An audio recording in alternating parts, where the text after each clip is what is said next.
Please help me to reach 1,000 subscribers. I still remember the exact moment it all began. I was scrolling through my phone late one night, tired from work, when I saw her text. It wasn't the usual good night, or see you tomorrow. It was something that made my stomach twist. Haha. You won't believe what he said. I laughed nervously. She'd always sent me silly jokes like that, teasing me about coworkers or random things she'd overheard. I replied with my usual shrug emoji, thinking nothing of it. That small playful message would later feel like the first crack in a dam I didn't even know was there. Over the next few days I noticed little things. Missed calls she'd never explain properly. Laughs she'd stifle when I walked into the room. A phone screen lighting up, quickly hidden whenever I glanced at it. At first I told myself I was being paranoid. Maybe I was just stressed, I thought. But the feeling didn't go away, it grew, gnawing at the edges of my mind. Then came the subtle excuses. I'm just meeting a friend for coffee, she'd say. But her eyes darted somewhere beyond me, somewhere I couldn't reach. She'd laugh at texts while I was in the same room, pretending nothing was wrong. And me?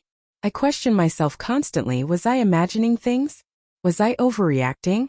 Was I losing her? It wasn't until a rainy Thursday evening that the truth hit me.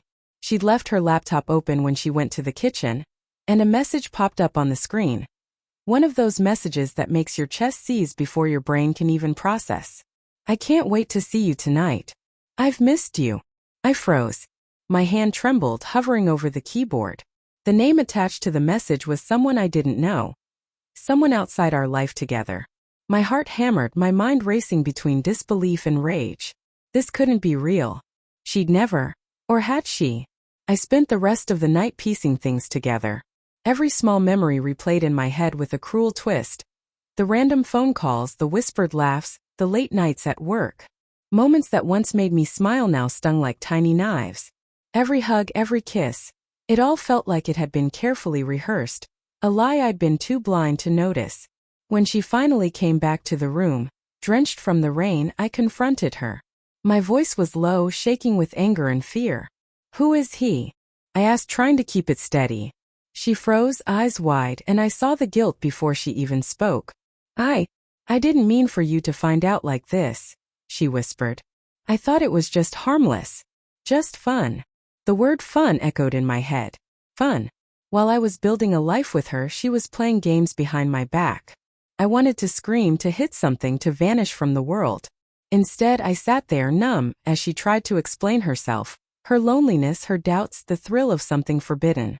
Her words tumbled out, but they couldn't erase the betrayal that clung to my chest like a stone.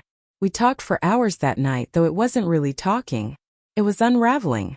I told her how her laughter felt hollow now, how every shared memory suddenly felt like a lie. She cried, I cried, and yet nothing could change the fact that trust, the thing I'd thought unbreakable, was gone. In the days that followed, I walked through our home like a ghost. I avoided the places we used to sit together, the bed we used to share, the kitchen where I once poured her coffee without thinking twice. Every corner held echoes of her betrayal, every sound a reminder of what I'd lost. And yet, I also realized something else. I had survived the storm of heartbreak. My heart ached, but I hadn't broken. I had seen the truth, and I had chosen to face it. Finally, we had the last conversation. No screaming, no pleading. Just two people acknowledging a chasm that couldn't be bridged. I told her I loved her once, and I would always care for the memory of us, but I couldn't stay.